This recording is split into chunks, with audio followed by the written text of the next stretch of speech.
Hey everyone, welcome to my YouTube channel.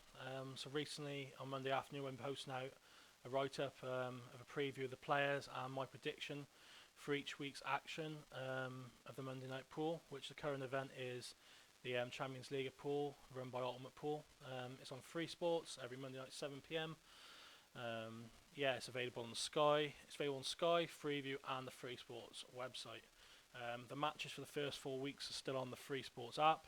And they're available for the first 2 weeks are available on the Facebook page, and I believe all of them by next week should be available on the YouTube and Facebook page for Ultimate Pool. So yeah, it's a really interesting week. I've decided to take my review to YouTube just to make it a bit more interesting for those who are interested. So yeah, there's the event poster itself, and you can see it's a very stacked lineup. Former world champions Chris Mellin, Phil Harrison, five-time shooter champion Jordan Shepherd, and one of the greatest players of all time, Mick Hill, the current world champion, headlining the poster. But as you see, there's plenty of pros on there, tour winners, internationals, very stacked lineup. So the format itself is 8 groups of 4, the winner of each going through to another 2 groups, with then the 2 from each of those groups battling out in the semis and finals night for the £10,000 added prize, which is on top for the winner. So yeah, we moved into week 1. Former England international Rob Warne, current Scotland international Martin McIntosh, former Pro Tour winner Jimmy Croxton, and former WPF Masters champion and former England under 23 player Josh Kane. Very competitive group. Yeah, and it really came down to a few early matches. Josh settled really early. He played a really nice double to middle, I think, in the first match against Jimmy. Yeah, and since then he settled, and he looked really good all night, winning all 3 matches 4-1, 3-1 and 4-1. Rob also played very well. In his second match against Jimmy, he had 3 break dishes on the bounce. He broke dish, and a legal break by Jimmy gave them the chance to break dish again. Then he broke dish his own break, but yeah, Josh looked very impressive after that with the 3 wins. Yeah, and he was the first player into the quarter-final lineup. Very impressive by Josh. Week 2 saw local player to Stoke-on-Trent, to the club where the event's being held, Andy Cragg, England international, former World Championship runner-up Aaron Davis, fans' favourite John Sullivan, who was looking to get a bit of a better result in the shootout format, struggling a bit in his previous attempts, and the former European champion, the Bullet Oli Bale.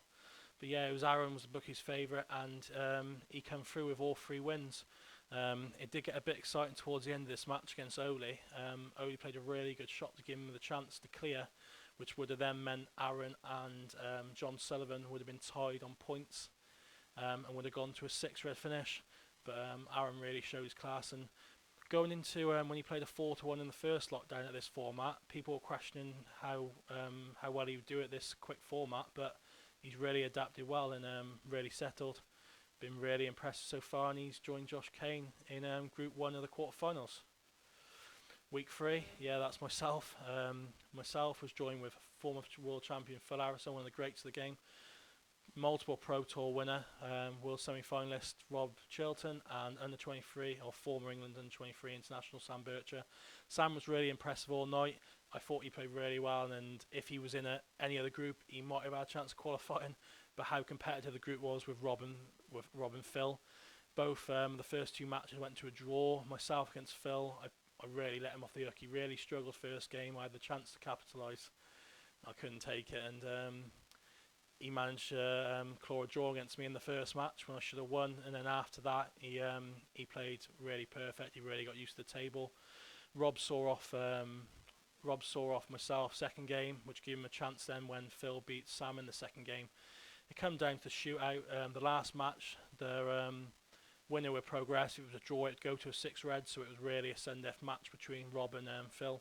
Phil really got used to table. He showed his class, and he made it through, being the third player into that quarter-final lineup. Week 4 last week, Neil Rayburn coming in as a late replacement, but no, definitely a worthy late replacement. Premier League champion from years gone, Free Sports. Joined by former world champion John Rowe, who was my pick this week for this week's results. Brian Alcro's been around for years, Pro Tour winner, and multiple titles under his belt, semi-finals of the World Championship. And then he was joined by Jordan Shepherd.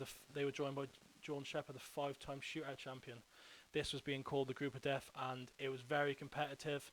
It really came down though to the first match between Neil and John. Neil missed a black, which gave John the chance to clear up. He missed a double on third but last red.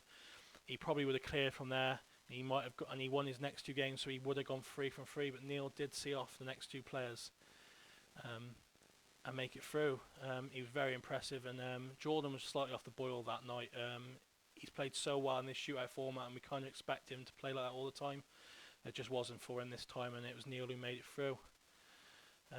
So yeah, that's the first 4 weeks results. If you want to see my previews to them, I'll put the links to them in the comments. But yeah, it was very competitive, been very interesting. I think everyone's enjoyed it. Everyone's getting used to the new rule set, the international rules being played this event. So there's the first 4 weeks. Like I said, if you want to watch the action back, that's available on the Free Sports app. So we're going to go into week 5 preview and predictions. So here's the lineup, and a very, very competitive group, and I honestly think the bookies are going to struggle to split these 4. We got a lot of experience here, a lot of firepower, and a lot of steady player. First player is Sean Story. I think he really burst in the scene really for English 8-ball wise. Was an Supreme event, Supreme series event a few years back, and ever since then he's always been thereabouts in every tournament. A lot of good runs in a lot of different events. He's got that. He's played a lot of American pool and Chinese 8-ball, so he's got that background with these rules set. And he's also shown the Supreme series he can mix it with the best. I think this event here showed that he is capable in this shootout format. I remember he's 4. I think this set, he was 4-0 down. He come back doing this set 5-4. He really showed what he's capable in this set, and he'll probably be the bookie's favourite going into tonight. Yeah, second player Chris Day, former England international, many tournament winner. Very, very steady player. He was in the England men's A team for quite a while for the World Championships. He'd always make it into that A team because how steady his results were at the Europeans and homes when he was in the B team. But there's no offence of being in the B team for the England team, world rules wise, how strong their teams are. But yeah, he's very capable, and like this event now was showing him, he lost out first round, but it was to the eventual winner Gaz Ibbott, and I think the match was 3.5, 1.5, or yeah, I think the match result was 3.5, 1.5. So it went down to the last set. He was well in the match, and maybe if he had beaten Gaz this match, he might have gone on and won the event. But yeah, I remember him beating Mick Hill in one of the Supreme events at these international 8-ball rules, so he's definitely capable. So Tom Price, next player up, fellow Welsh teammate. He's a former European and World semi-finalist, and that was in the same year. A lot of firepower Tom's got. He will go full out attack, and these rules should suit him. Whether I don't think he's played a lot of these rules, but how attacking he plays, I really don't think come in. The only downside with Tom is he probably hasn't picked his cue up since. I can't remember the last time he played international event because he didn't come to the Europeans in Malta with us last February, so he probably hasn't picked his cue up since just before then when he's played, or just before lockdown, the first lockdown. But he's gone into 3 or 4 mini games when I've been with him with no practice, and he's averaged like 50% off the break dish wise. He's been that good, and really if he gets going and gets the pace of the table early, he could make a big upset today, because I don't think many people have fancied him to get through with how steady this group is, but he's well capable. So yeah, next player up, Eddie Barker. Eddie's been around for years, run deep in many of the World Championship. I was looking back at the old WPF videos the other day. He featured in a few of them. I'm sure he's got a few Pro Tour wins, but this video of him in a few years back from a Premier League match, so he's still mixing it at that level. And I think he got through to the semi-finals of the World Championship 2 or 3 years. I think it's 3 years back, if my memory was right. Beat a lot of good players on the way to get there, and he's well in it. Still mixing down Berkshire way with Dylan Leary wise. He's still winning a lot of events down there and still competing with the very best like Giuseppe and Dylan. So my overall pick this week, a bit of pressure after getting last week's wrong, but I am going for Chris Day. I think he just got what it takes this week. Him and Eddie Duplay are more known as steady players, but I fancy Chris for this. He's played a lot of international April rules. I think he really suit it. I really hope Pricey gets going and he can really put a shock on, because if he gets going early, he's well capable of winning all 3 games in quick concession. But yeah, my pick's Chris Day, and probably edge it out for Sean Story in second. But like I said, it's such a competitive group, we never know, and I'm just going to sit back and enjoy the action.